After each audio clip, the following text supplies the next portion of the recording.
Good morning, everybody, and welcome to Sober School, where you can always find experience, strength, and hope. My name is Drew, and I'm an alcoholic, and we want to welcome you to this platform here today, regardless of what your addiction may be. You are welcome here.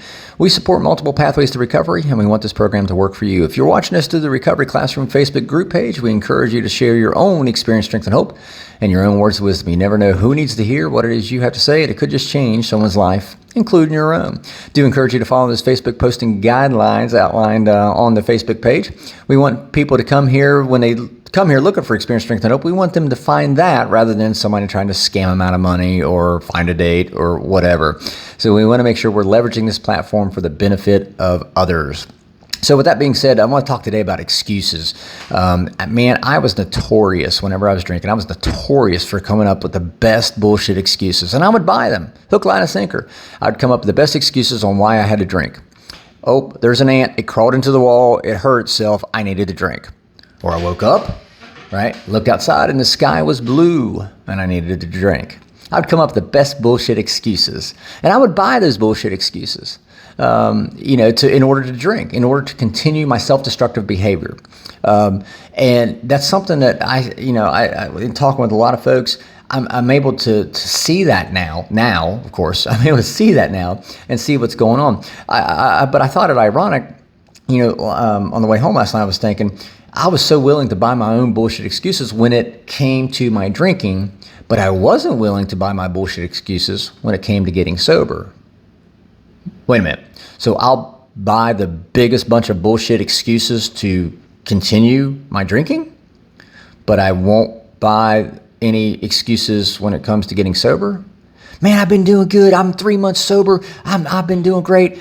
I can control my drinking now. What?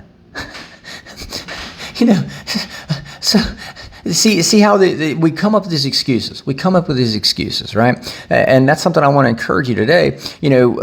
When I was out over the weekend and I had the whole incident with my tire, there's a liquor store in every corner, and I could have easily used the whole flat tire. Now I got to buy 4 new tires, and I didn't plan for 4 new tires. I could have easily used that as an excuse, but thank God, getting into the rooms of Alcoholics Anonymous, into a 12-step program, learning how to apply those 12 steps in my life, day to day in my life, not perfectly, by the way, not perfectly, but learning how to apply those steps, I'm able to now cope and deal. I've got coping mechanisms in place now to whenever shit does pop up like that, when I have a flat tire or that ant crawls into the wall and breaks its neck, I don't have to go drink. I don't have to drink over it. And that's what I want to encourage you today. You don't have to drink. You don't have to drug unless you want to. Unless you just want to. And then think about that. You know what it's doing to your body. You know what it's done to your life, and yet you still want to? How bad? How bad do you want that change? How bad, how far are you willing to go to elicit that change that you say that you seek? I said for years, I need to stop drinking. I need to stop drinking. And I would try, and I'd do good for 3 days, 3 weeks, 2 months, whatever.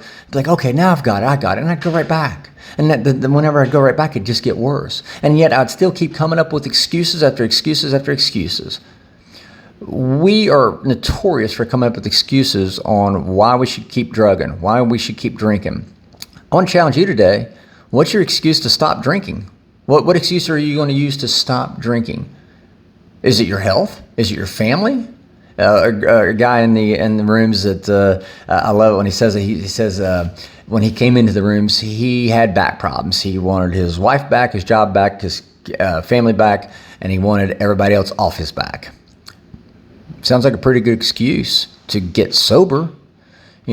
What we do today, we can either make excuses of why we can't do something today, or and in 6 months from now, we can look back and say, well, yeah, we've got 6 months worth of excuses. Or I can make a decision today on why I should be doing something, like trying to get sober. And then, 6 months later, I can look back and say, well, now I got 6 months of results. What do you want? Do you want 6 months of excuses or 6 months of results? For me, I want the results. I want the change. I sought the change, and I was handed an opportunity 2 years ago to elicit that change, and I took it. I grabbed the bull by the horns, and I haven't looked back. So I want to encourage you today. Are you going to continue making excuses of why you need to keep drinking, why you need to keep drugging? Or are you going to finally take the bull by the horns and it'll begin that step, taking that first step of saying, you know what, today's the day where I'm going to change. I'm sick and tired of being sick and tired. I love that saying, by the way. I'm sick and tired of being sick and tired. Today could be your day. You just got to make that choice, or you can make an excuse. I'll let you guys go. I appreciate you guys letting me come in and spend 5-10 minutes each day with you guys. It keeps me sober, I assure you. If you guys have a topic you'd like to hear discussed, send it in to us through the Recovery Classroom Facebook group messenger page, or you can email me directly, drew@soberschool.org. I'll let you guys go. Hope you guys have a kick-ass day. Remember, guys, you cannot get drunk if you don't take that first drink.